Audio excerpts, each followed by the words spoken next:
기르는 친환경 농장 계란에서 살충제가 나왔습니다. 하지만 농장주는 살충제를 쓴 적이 없다며 억울해하고 있습니다.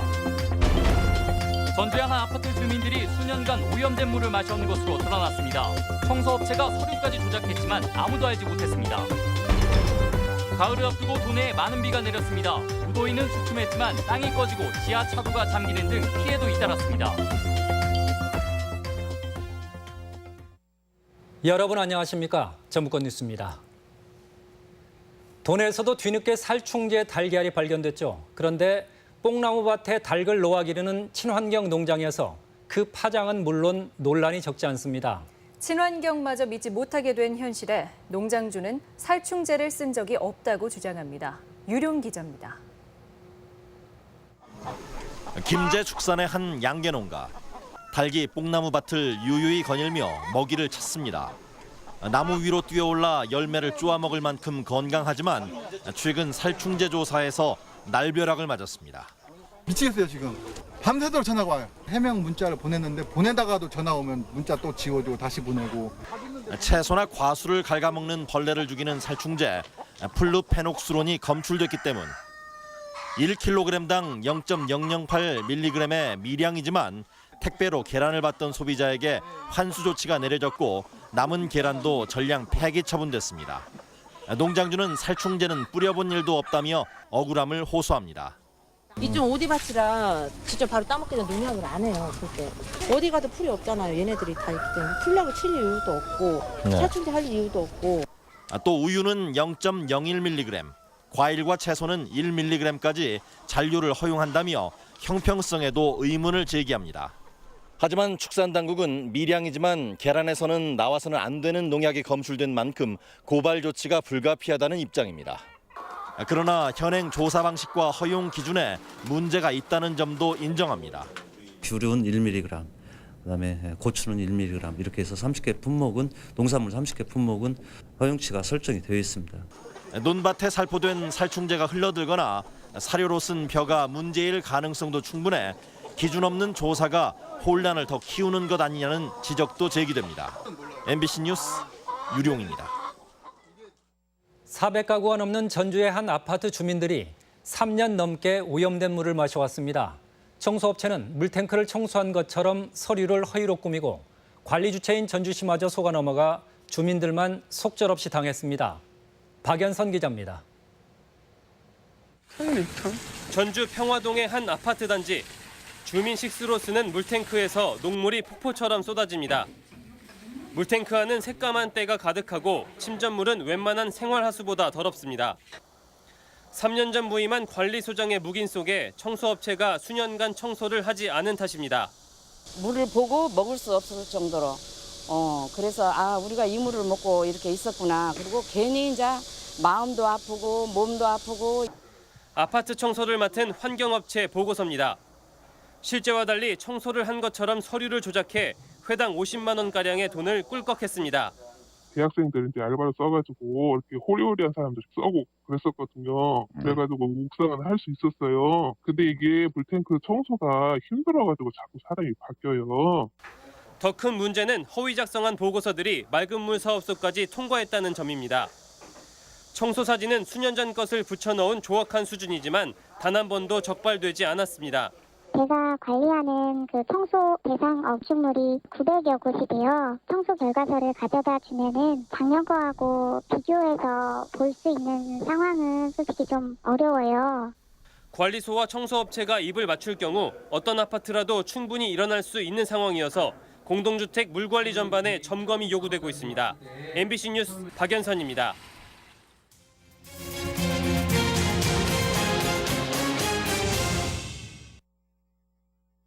자전거를 타고 횡단보도를 건너던 운전자가 승용차와 충돌해 중태에 빠졌습니다. 경찰은 자전거를 가해 차량으로 지목했는데 상식과는 너무도 동떨어진 현행 법 규정이 문제입니다. 김아연 기자입니다. 차량 앞유리 오른쪽이 산산조각 났습니다. 지난해 7월 전주동물원 입구 삼거리 우회전 전용차로에서 우회전을 하던 벤츠 차량과 55살 박모 씨의 자전거가 충돌했습니다. 박 씨는 심한 뇌 손상을 입어 1년 넘게 의식이 없는 상태입니다. 자전거 운전자인 박 씨는 사고 지점으로 추정되는 횡단보도 부근에서도 상당히 떨어진 곳에 최종적으로 쓰러져 있었습니다. 사고 당시 충격이 상당했던 것으로 보입니다. 그런데 경찰은 박 씨를 가해자로 판단했습니다. 도로교통법상 자전거 운전자가 자전거를 끌고 걸었다면 보행자가 되지만 박 씨는 자전거를 타고 횡단했을 가능성이 커 같은 차로 분류된다는 겁니다. 자동차는 자기 도로를 따라서 정상적으로 주행을 하는 거고 자전거는 인도에서 차도로 이렇게 횡단을 하는 거기 때문에 가족들은 반발하고 있습니다.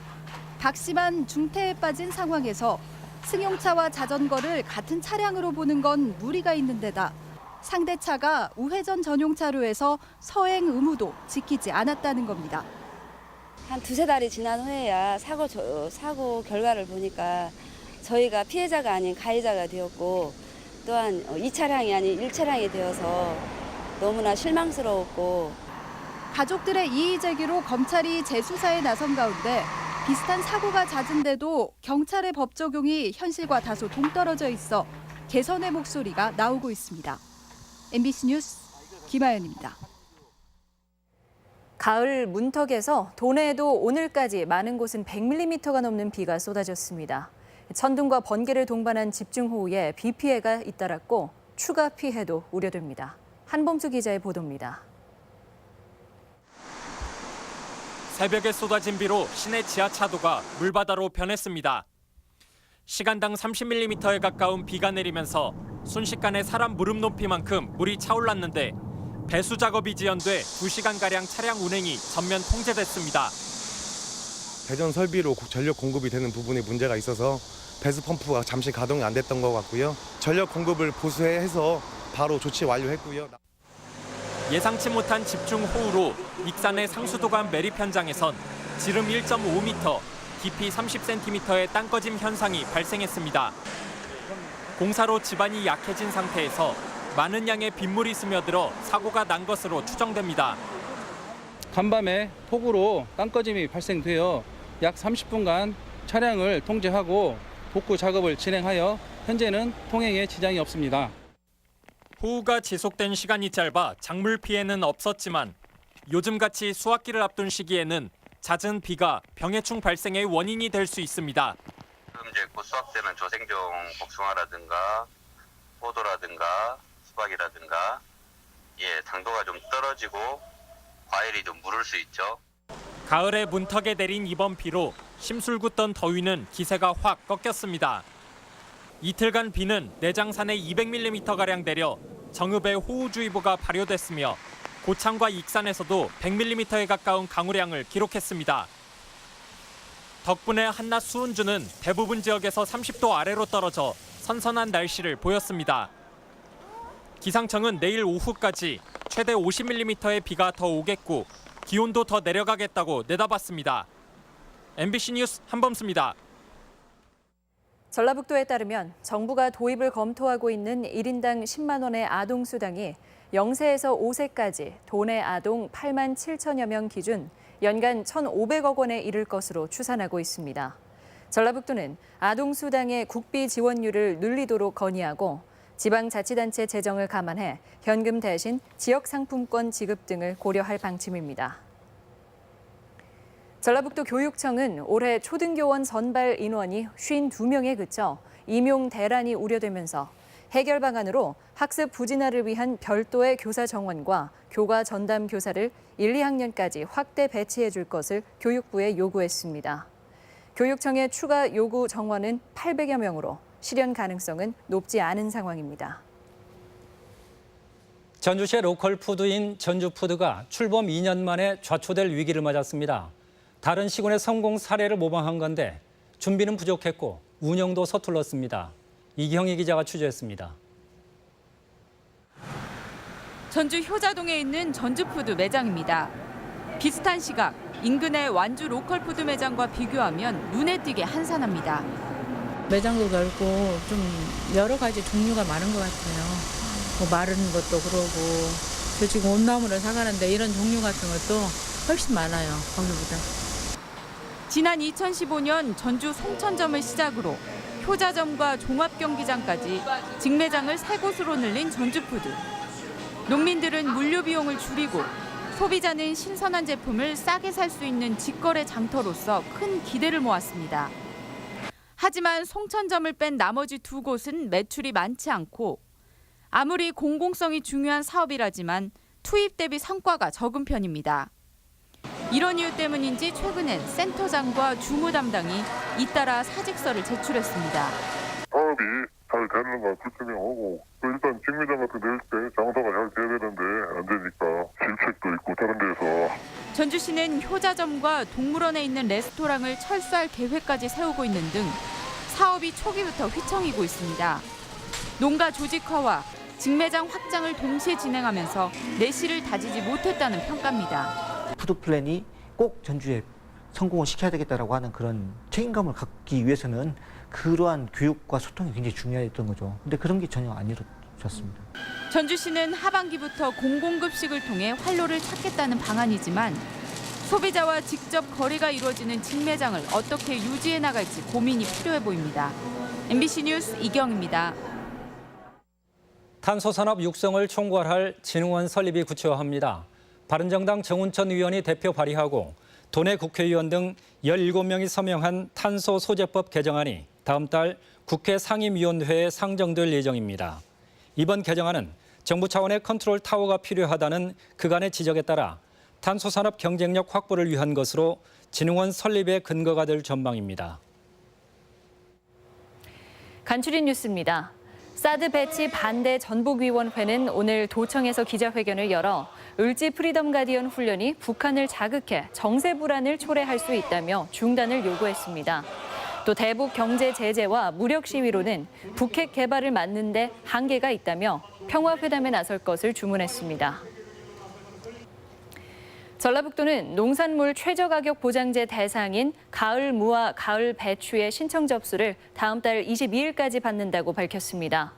최저가격 보장제 대상은 재배 면적 1000제곱미터 이상, 10,000제곱미터 이하 농가로 시장 가격이 기준 가격보다 하락한 경우 차액의 90%를 지원해 줍니다. 국립종자원은 가을 파종기를 앞두고 불량 채소 종자나 버섯 종균이 유통될 가능성이 높다며 다음 달까지 유통 실태를 조사합니다. 국립종자원은 농민이 문제 종자를 발견한 경우 적극적인 신고도 당부했습니다. 3년 가까이 전주교대 총장 공백 사태가 해결 기미를 보이고 있습니다. 김상곤 교육부총리는 최근 부산대에서 일부 학교의 총장 공석 상황을 조속히 해결하라고 구성원들의 의견을 모아 총장이 임용될 수 있도록 절차를 추진하겠다고 밝혔습니다. 간추린 뉴스였습니다. 수천만 원의 도박 빚을 진 50대가 여자친구에게 돈을 빌리려다 거절당하자 분신해 숨졌습니다. 경찰에 따르면 고창에 사는 59살 박모 씨는 지난 20일 아침 9시쯤 자신의 차량에서 스스로 불을 질러 온몸에 3도 화상을 입은 뒤 치료를 받았지만 이튿날 숨졌습니다. 오늘 오전 6시쯤 부안군 행안면의 한 도로에서 53살 김모 씨가 몰던 에쿠스 차량이 가로수를 들이받아 도로 아래로 굴러 운전자 김 씨가 크게 다쳐 병원에서 치료를 받고 있습니다. 경찰과 소방당국은 차량이 빗길에 미끄러져 사고가 난 것으로 보고 정확한 사고 원인을 조사하고 있습니다. 농업 인구 감소와 농촌 고령화에 대비해 청년 농업인 육성 정책이 추진됩니다. 농촌진흥청은 청년 농업인 육성 기반 조성을 위해 이들의 전문성을 강화하고 전문 농업인 단체로 발전할 수 있도록 하겠습니다. 전북권 뉴스였습니다.